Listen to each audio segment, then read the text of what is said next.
everyone, welcome back to our now second day in Cholula, Puebla. Last night was a little bit of a rough drive. We were drinking, I believe, since like, 3 p.m.? I believe in total we had like 3 or 4 liters of pulque each, and we were 5 people. We want to take it a little bit more relaxed this morning, a little bit more chill. Yeah, that's right. So in the spirit of calming the down, we decided to just start simple with some traditional chilaquiles, a simple breakfast for a normal morning at 2 p.m. Also, since we just drank exclusively pulque, we decided to grab like a white chocolate and a vanilla milkshake, man. We're sharing this good food with good moments With some new good friends. that we just met yesterday and today. So Everybody say hello. we have some plans for today that we'll share after we are done with our breakfast, and we'll see you later.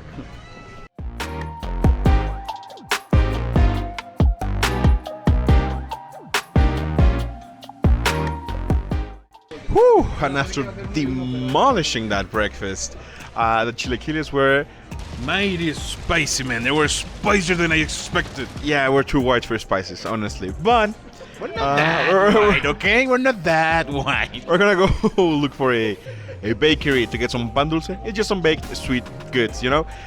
We'll take you there, so we'll see you when we find a bakery. One of the best things about Cholula is how walkable it is. I mean, don't get me wrong, it's not a small town by any means, but you can walk almost everywhere that you need. And with that in mind, we went on a severely needed walk from the restaurant to grab a small bite for dessert on the local bakery.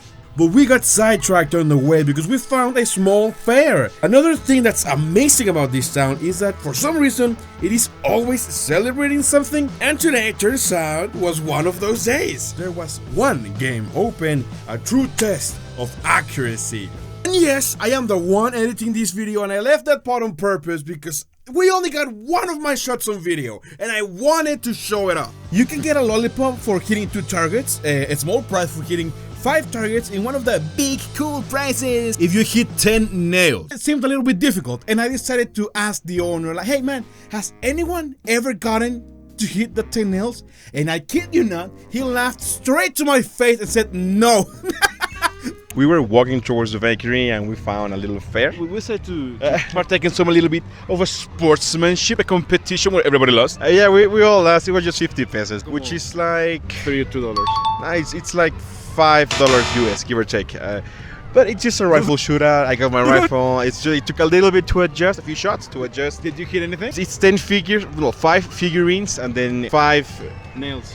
Well, yeah, 5 nails, which never in your life you're gonna hit a nail with that toy rifle. It's a fixed game, we all know it, but we like to partake in it. It's a fair to have fun. But I did manage to hit all of the 5 figurines, and I got myself a freezer plushie. Hit the 5? I hit 5. Yeah. Holy whoa! Okay. I have a really good aim. Now you know. I just told you that we played a rifle shootout, and I was obviously the best. I'm the only one that got like plushies as a prize. But we came here with a friend and my girlfriend, so we decided to all play a few rounds. Abner, how did you do? How many did you get? Como 3 creo, me gané una paleta, la verdad, o sea, chido. To the winner go the spoils. Over this side, ¿cómo te fue? ¿Cuántos tiraste? Tiré un tornillo. Bro, nobody else got a nail, man. ¿A poco? Never in your life you're gonna hit a nail. Bro, nobody else got even 1 nail. You got 2. Bueno, tiré más de lo que pensaba y gané una paleta también. Hey! By the way, just 1 lollipop for 2 nails? That's a ripoff. Come on. I decided to play a second time. My girlfriend paid for it, and I got a second plushie. I don't know who this guy is, but he's really cute. Now I got a golden frizz and a golden dog. I didn't even play at all, but man, I had fun recording it. I got a prize just because I was there. I got a prize for existing. And I feel really cool that I had the best aim. Oh, goddamn, yes.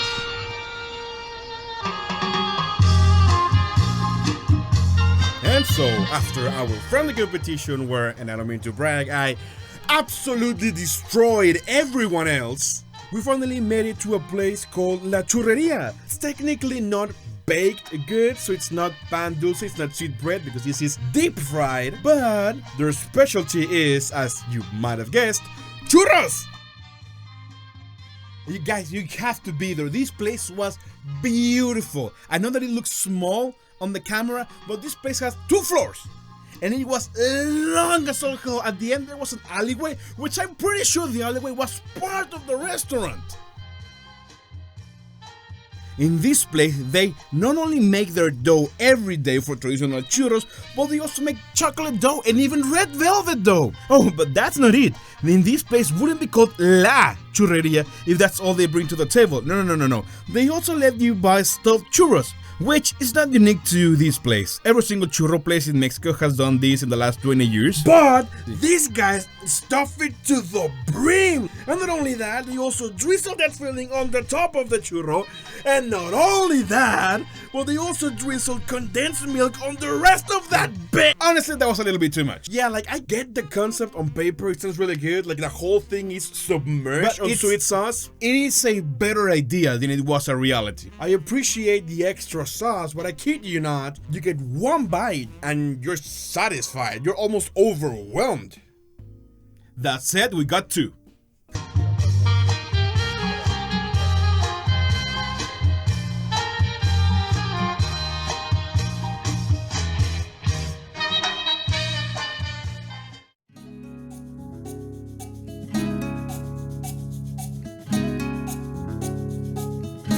Remember the little marketplace that we talked about in the last video? Well, we came back today and it was bursting with life now. There was people coming in, people going out, and all the stands were selling, well, pretty much the same thing. Like every 3 or 4 stands you would see the same thing again. But hey, that was great. You could always hunt for the best price for your poor wallet.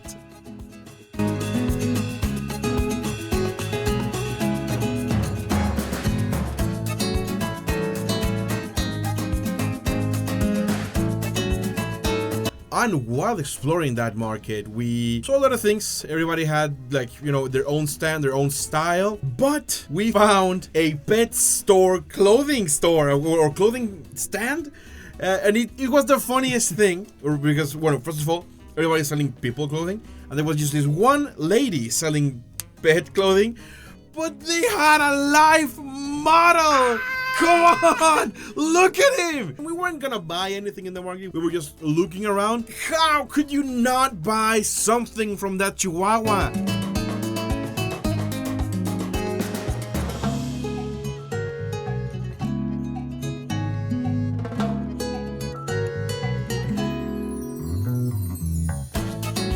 And that was the catalyst for the rest of our day on the market. We were not gonna buy anything, but we got rings, we got food. I think we even got a doll at some point. Yeah, we did. Trying to buy specifically a doll. We just found one, so I'm gonna see if I can get one right now. Caballero, por favor. Bueno, disculpe, ¿a cuánto las muñequitas de Frida Kahlo? Tengo estas de 160, de 220, tengo de 80 y 90. ¿Cuáles son las de 90? ¿Me puedes dar una de...? Que nomás tengo un billete de 100. Sí, bueno, sí. Ay, ¿viste los llaveros de colibrí? Muy padre. Muchísimas gracias. Que tengan un buen día. Gracias. Una muñeca tradicional de Puebla de Frida Kahlo. We didn't need anything, but man, we were already there, like, you know, when in Rome kind of shit, but in like Cholula. Once in Cholula, enjoy Cholula. I mean, that wasn't even a phrase. I just made that up. Yeah, I know. And our last stop for the day was on a place called Baptiste. It's just not a fancy coffee shop. It's like straight out of a fairy book tale, you know? It has the atmosphere. It's in the middle of a forest. It has an amazing book selection, and I couldn't taste it, but it smelled amazing in there. The food looked pretty good. The thing is, it is also extremely popular, and apparently that day there's gonna be a book signing event of a very famous local author. So there was a 2.5 hour line to get a coffee. And also the best part of the bookstore is the second floor, with everything is made to look like this ancient library of forgotten times. And the ceiling is there's constellations, they even shine, and they even give you a lamp, like a physical lamp, to go and explore the ancient ruins of this library. But there was so many people that they didn't let us get inside. So we got a little bit of shots from the first floor, looking at the second floor. but we couldn't go upstairs. yeah, it was just the wrong day, the wrong time. It was another 2.5 hour line. So we didn't get the food, we didn't get the tour, but we got the pictures and we got the video too. Woo! And that's about it. Oh no, we also bought some things. Yeah, we also got some candles, some purification candles for big changes in our lives, which we need. Yeah, because we're doing a YouTube channel, so we need that positive energy, you know. And No quotes. No quotes. We actually We really do need that positive We energy. do need the positive. All right, guys. So that was our second day in Cholula, Puebla. We still have some adventures to show you. Be looking forward for our next video. That's going to be pretty interesting. But for the moment, David said the thing. We didn't film any outros in the entire trip to Cholula. So my name is David. And my name is Jay. Together we are the Deuce of Devils. And we'll see you When we see you. Bye-bye.